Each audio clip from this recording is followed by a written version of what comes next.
Some killers leave blood behind, some leave bodies. Elijah Vale, he left silence. Until one day, she broke it, and everything changed. I am Detective Drayk, and this is the moment the story turned. Lila had been walking through life unaware she was already inside someone else's novel. But obsession, no matter how carefully written, eventually spills ink. And Elijah, he slipped. It was subtle. A bookmark, left inside a book she never bought. Tess of the D'Urbervilles, a novel about innocence destroyed. She found it sitting on her doorstep in a brown paper bag. No note, no receipt, just one line underlined in red ink. Once victim, always victim. That's the law. That's when she felt it, that pull at the edge of her spine, that sensation that someone was behind the curtain, rewriting her life. She started looking up, checking reflections, locking the window she always left cracked. And one evening, as she walked home through the dusk-lit street, she paused and turned.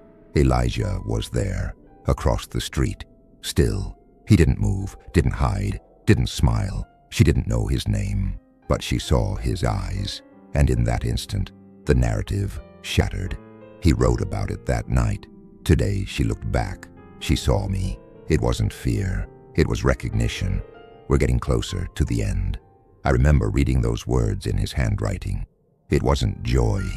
It was control. To him, her noticing wasn't a mistake. It was a milestone. That's when the panic set in for her. She reported it the next day. Generic complaint, no hard evidence. She described the man, and when the sketch came in, I froze. Elijah Vale, no priors, no violence on record, just one sealed juvenile file, and a high school guidance counselor who disappeared in 2009. I reopened that case, found a disturbing pattern. 3 women, all in Elijah's orbit. All had reported feeling stalked. All had dismissed it as paranoia. 2 moved cities. 1 vanished. We weren't dealing with his first story. We were reading his latest draft. The thing is, when Lila saw him, Elijah didn't retreat. He escalated. She started receiving notes, written in antique cursive, signed only with initials, A.V. They weren't threats. They were love letters, philosophical, poetic, horrifying. One said, "You've seen me now. That means you're ready. I won't hide anymore." Another, "I don't want to hurt you. I just want to be near the truth.